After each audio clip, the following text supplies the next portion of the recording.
தமிழ் சொந்தங்களுக்கு வணக்கம்.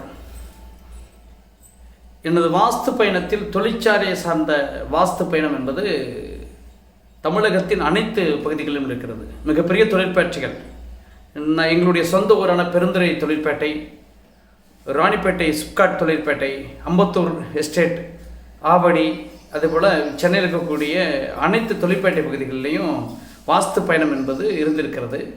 அந்த வகையில் ஒரு தொழிற்சாலைகள் சிறப்பு பெற வேண்டும் என்று சொன்னால் வாஸ்து பலம் பொருந்திய தொழிற்சாலைகளாக இருக்க வேண்டும். எப்படின்னு சொன்னால் அதிகபட்சம் சதுர அமைப்பில் தொழிற்சாலைகள் இருக்க வேண்டும். சதுர அமைப்பு இடம், அந்த காலி இடம் என்பது சதுர அமைப்பில் இருக்க வேண்டும். முதல் விதி, முக்கியமான விதி அது. இப்போ தொழிற்சாலைக்கு பல ஏக்கர்லேருந்து நூற்றுக்கணக்கான ஏக்கர் இடம் வேணும்.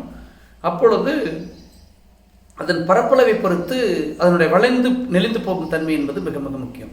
குறுகிய இடங்களுக்கு கண்டிப்பாக சதுரம் என்கிற ஒரு அமைப்பு வேண்டும். பெரிய இடங்களுக்கு கொஞ்சம் வளைந்து நினைந்து போனாலும் தவறு கிடையாது. 100 ஏக்கர் இருக்குன்னு சொன்னால் ஒரு 20 டிகிரி 25 டிகிரி வளைந்து செல்லும்போது எந்த விதமான குற்றங்களும் இருக்காது. இதுபோல் ஒரு தொழிற்சாலைகளுக்கு இடத்தை முதல்ல தேர்வு செய்து ஒரு தொழிற்சாலை அமைப்பது தான் சாலை சிறந்தது. அந்த வகையில் எனது வாஸ்து பயணம் என்பது தமிழ்நாடு முழுவதும் இருக்கிறது.